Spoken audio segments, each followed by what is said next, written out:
Hello, I'm Victoria Hollingsworth and welcome to Movie Nights.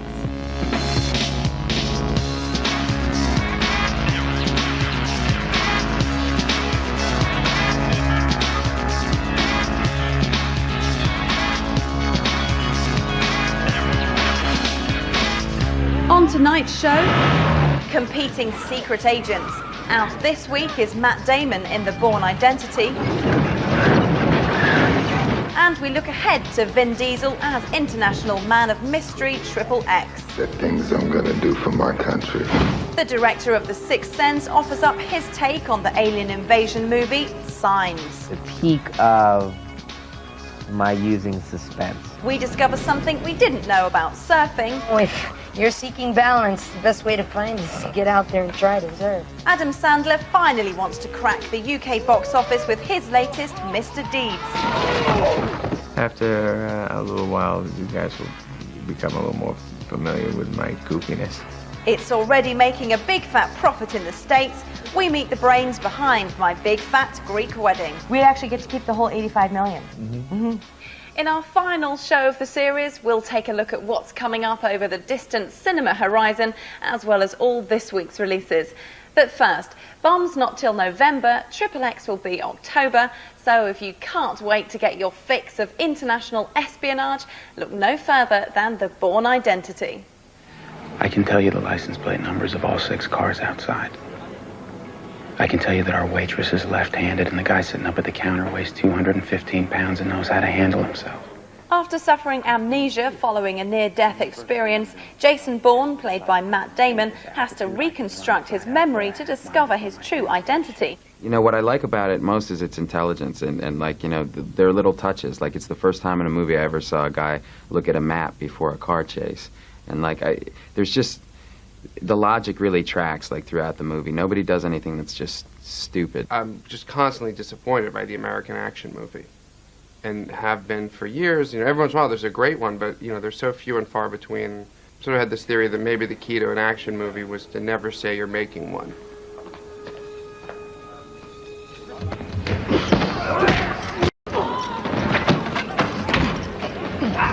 I mean, I try and do this with every movie. I get as much time beforehand to do whatever it is the character does. With a movie like The Talented Mr. Ripley, I was, like, in a room playing piano by myself for, 2 or 3 months, and it was, like, really frustrating. For this was like, you know, Assassin Summer School. It was really fun. So... What? We got a bump coming up. Yeah. While Matt has been reveling in being a spy, his best mate Ben Affleck has also been enjoying the success of his role as Jack Ryan in The Sum of All Fears. So could the two characters ever join forces? I wonder if you could have, like, Jack Ryan, you know, doing the analysis and Jason Bourne running around, you know, being his man in the field. I think you should pen it. I don't know how Tom Clancy would feel about that. This is a high-quality, intelligent thriller. The Bourne Identity is out this week, rated 12A. And if you're wondering why it's rated 12A... Last week, the BBFC changed its 12 rating to 12A. Now, under 12s are allowed to see films like Eight-Legged Freaks, as long as they're accompanied by an adult. The 12 category was introduced for the release of Batman 13 years ago, and it took another superhero, Spider-Man, to bring about this latest change. Many children and pestered parents complained about the Arachnid Adventures 12 certificate. With the creation of this latest category, parents can't blame their children's lack of spider action on the BBFC anymore. So now young UK moviegoers can fully enjoy moments like this, this, and this in their full cinematic glory. I guess that's progress. And now another 12A movie. Director M. Night Shyamalan is best known for his classic supernatural thriller, The Sixth Sense. He stuck to the fantastical theme for his next film, Unbreakable, and once again keeps things spooky with his latest movie, Signs. Mel Gibson plays retired preacher Graham Hess, who not only has to contend with his complete loss of faith caused by his wife's grisly death, but also the fact that something or someone has taken to vandalizing his crops in a very elaborate way. Signs is, I think, the peak of my using suspense. in movies. You know, just hold the tension from the first frame, should hold all the way to the last frame. It just never, there's never a let up.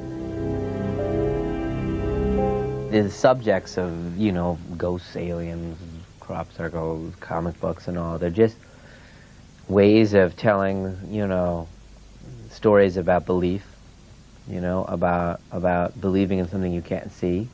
And for me, you know, that just, you know, it doesn't even matter what the story is. If I just thought of an ordinary person or a group of people that have forgotten that the world is an amazing place, and then I think of them coming across something bizarre or beyond the known, that's enough for me. I can tell a 2-hour story just on that. What if it's catching a signal from them? Things start getting creepy pretty quickly, especially since Shyamalan gets such believable performances out of his cast. Macaulay Culkin's little brother Rory and 6-year-old Abigail Breslin play Hess's children, along with Joaquin Phoenix as their uncle. But can such young kids really be as professional as they appear? It's probably because we're always probably surprised that they are that professional. We realize, like, we probably look at them at that age and go like, oh, if I was 10, I wouldn't be that professional. I could get away with it. Although it won't chill your blood quite like The Sixth Sense, and it spells its ending out a little too ham-fistedly, Signs is a beautiful-looking film, a brilliant take on the sci-fi genre, and a movie well worth seeing. Signs is out next week, rated 12A. One of the biggest surprises of this summer in the US has been the success of the indie film My Big Fat Greek Wedding. It's been on release there for no less than 5 months, and word of mouth has pushed it up to number 2 in the charts, and it's likely to knock Signs off the number 1 spot soon. It's made $85 million to date, not bad for a film that only cost $5 million to make. The story of non-Greek boy meets Greek girl was originally written as a one-woman play by Nia Vadalos, who takes the role of leading Lady Tula. Luckily for her, Tom Hanks and his wife Rita were so impressed with the play that they took it on as a movie project for their production company. The rest is history. But the film's audience didn't happen overnight. Did you want to see some brochures? You can't manufacture passion. You can't. The audience is too savvy now, I think, to be told to go see something. I think they're just too smart. And so we got lucky because we had our audiences telling their 10 first cousins and their 10 friends. You can't buy that kind of advertising, the word-of-mouth campaign. What campaign? It's just an organic thing that happened, and we got lucky. How do you say thank you in Greek? Ωραία βυζιά. Ωραία βυζιά. That's it, you got it. If Hollywood ever does a Greek movie, you know, they're going to get, you know, J-Lo. And it doesn't make sense to me that they see this system that is obviously broken, and they'll look at this film and the success of it, and they'll still think, how can we wreck it? Ωραία βυζιά.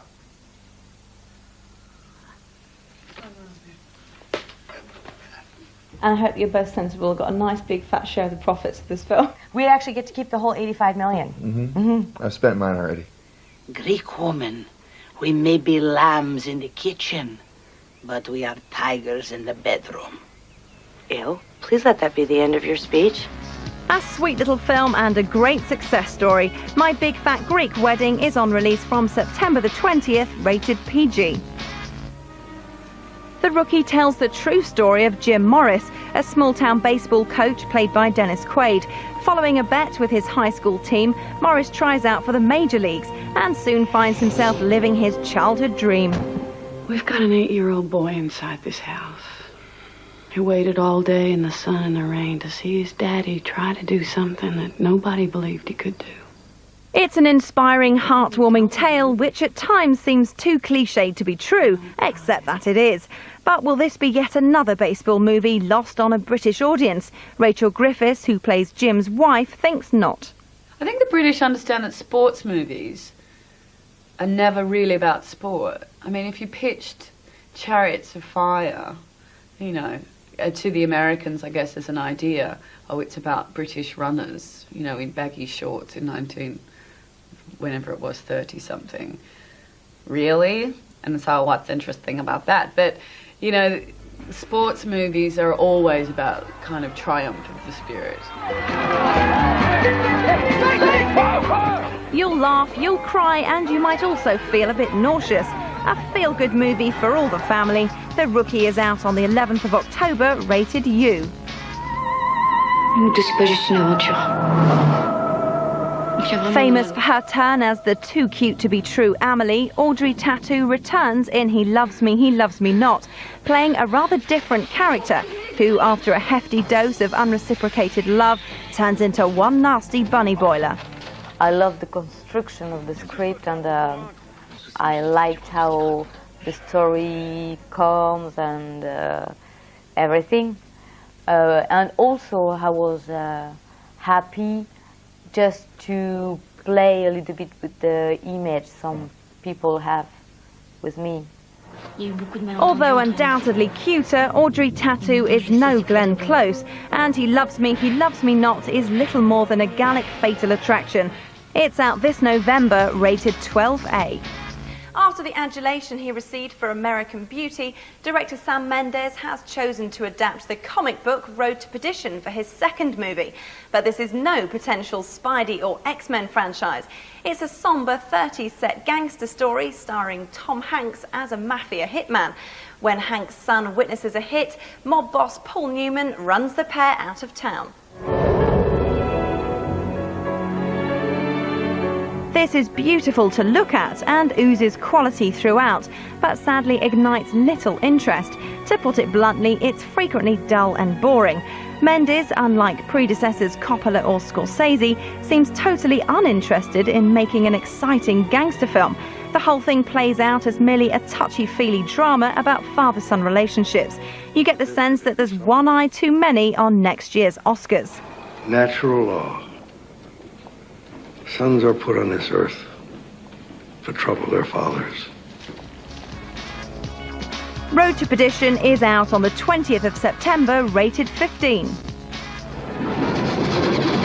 From director Catherine Bigelow is K-19 The Widowmaker. Set in 1961, it tells the supposedly true story of the Russian sub of the title, whose captain is played by Harrison Ford. He seems to be following the Sean Connery path of Russian sub-captain portrayal by giving them a suspiciously Scottish accent. These 120 men are a crew now because they achieved something together that they did not think they could do. Ford's accent apart, it's a decent melodrama, though it does feel slightly smug of Americans to make a film showcasing the shortcomings of their once-feared Cold War rival. It could start a chain reaction. There would be radiation leakage. The core would melt through the reactor and start a thermonuclear explosion. K-19 The Widowmaker is out on the 25th of October, rated 12A. Donnie Darko, the debut feature from director Richard Kelly, is possibly what a John Hughes teen movie would have been like, directed by David Lynch. Set in the late 80s, it stars Jake Gyllenhaal as the eponymous Donnie, a school kid who has frightening visions of the past, present and future. Everybody really seemed to walk out of the theater, everyone that I know, just really kind of blown away by it, which is great because I think that's Richard's intention. He didn't answer all the questions, and I don't think he really wanted to, even though I think he probably can. He wanted to keep it open for everyone and kind of freak them out a bit. You're weird. Sorry. Yeah, that was a compliment. An ominous mix of sci-fi, teen drama and abstract mystery, Donnie Darko is an excellent movie. It's out on the 25th of October, rated 15. This year, the Bond movie franchise celebrates its 40th anniversary, so it's fair enough that some may think it's getting a little long in the tooth and that a guy in a tux just won't cut it anymore. Enter Vin Diesel as Triple X. Touted as some kind of anti-Bond, it stars Diesel as Xander Cage, an extreme sports enthusiast who's recruited by Samuel L. Jackson's Augustus Gibbons to become a secret agent. But if you do what I want, I'll make all your criminal transgressions go away. After a great setup, the film settles into very conventional territory, with a finale that won't even satisfy Bond fans. Unfortunately, anyone expecting something approximating the high-octane pleasure of The Fast and the Furious, the last collaboration between Diesel and director Rob Cohen, will be disappointed. The things I'm gonna do for my country. Given the choice, stick with Bond, or at least the Bourne Identity. XXX is out in... The moment I met Vickle, I knew exactly who I was dealing with. He is, in fact... Dog Days is out this week, Certificate 18. Coming up, sun, surf and sex in Hawaii.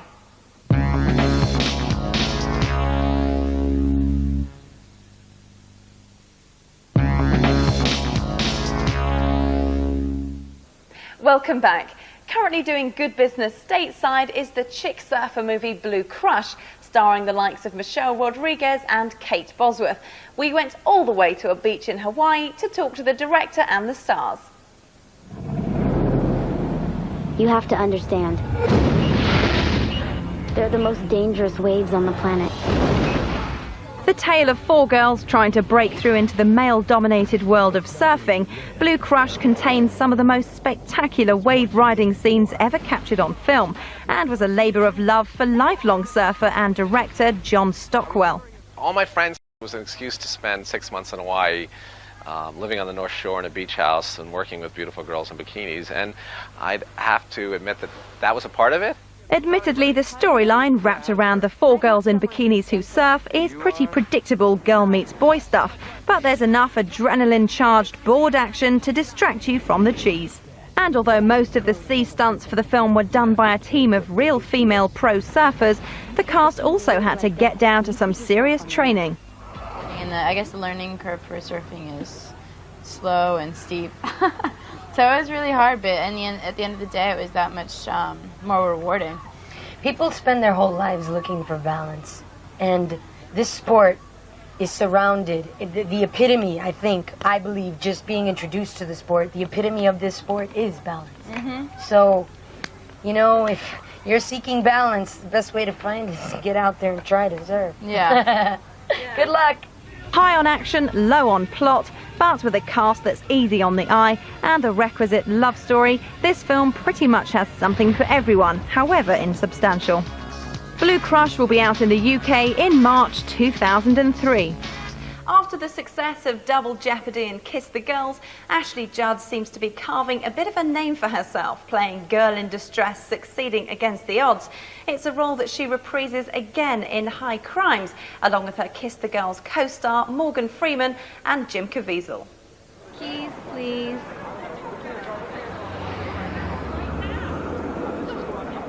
What is it, babe? Lawyer Claire, played by Judd, discovers that her husband isn't who he says he is. Turns out he's been a covert military operative and is accused of massacring villagers in El Salvador. I do love you, but I did not do this. Okay. As she's a lawyer, she decides to defend him herself. I swear that I never did this. This ponderous movie was directed by Carl Franklin, who made the excellent One False Move. According to Judd, they both set out to innovate with this movie. I felt like emotionally I would be in very good hands, that he would push me. I mean, that was really my one requirement of him when I signed up. I said, look, this movie is a new thing and it's very individualistic, but because it is a little bit of a thriller and I'm in it, people might just take it for granted or think perhaps it's familiar territory. You have to make sure that it's not. You have to push me, and I think he did. How do I know who you are? Claire, you're the only one. Sadly, he pushed her into a movie that turned out to be very generic, with no innovation on display at all. It's a shame that for all their good intentions, the end result is one of such mediocrity. High Crimes will be out on October the 25th, rated 12A. Chevy Chase wannabe Ryan Reynolds stars as Van Wilder party liaison. Richard, you rascal, you never told me that you were a dick. It's a traditional raucous campus comedy in the gross-out vein of Animal House. God, this is excellent. Guys? Richard? For me, I just felt like the script was very funny and you were very funny, and I didn't think it really needed that element. I thought that was just like too much for me. Couldn't agree with you more. In fact, we removed a lot of gross stuff in the editing process that we didn't need, we knew we didn't need, so But do you think it's almost like they have to put a stamp on these films now? Because for the younger audience, they kind of expect it and they're going to be disappointed. Yeah, unless you're going full throttle with the romance kind of side of it, it's hard to do that, and they do expect it, and I'm not going to make an argument as it being a valid element of contemporary on comedy or any such crap like that, but it's you see it in a lot of the young comedy, and it's fine by me. I'm just glad that this movie's not dominated by it. Ryan Reynolds is definitely a face to watch, but probably best to wait till he does something better. Van Wilder Party Liaison is out on the 27th of September, rated 15. A big hit in the States, Mr. Deeds, a remake of the similarly titled Frank Capra movie, stars Adam Sandler as a small-town boy who inherits $40 billion. Like baseball films, Sandler movies rarely manage to excite audiences in the UK, which he feels is because we haven't got to know him yet. Previously, your films haven't always done as well in the UK. Why do you think that is? I think I got thrown on you guys kind of like, this is a big American movie guy. Check him out, and maybe after a little while, you guys will become a little more familiar with my goofiness. Mr. Deeds is a frequently amusing film, but much of the humour actually comes from John Turturro, who plays Deeds' ever-present butler, Emilio Lopez. I fear you're underestimating the sneakiness, sir. Yeah, he was the best. We wrote him that part and called him up. Hey, Turturro, got a part for you. Send me the script. We sent him the script. Nothing. Really? Isn't that sick? Next thing you know, he's crushing in the movie. Everyone's forgetting about poor Adam Sandler. I worked pretty damn hard on this movie for him to steal it like that. Yeah, that's it. Though at times very funny, it's also a sickeningly sweet film and is unlikely to make it big this side of the pond. Mr. Deeds will be coming to a cinema near you from November the 1st, rated 12A. And that's it for this series. We hope you've enjoyed watching our views on the world of cinema. Until next time, I'm Victoria Hollingsworth. Thank you for watching Movie Nights.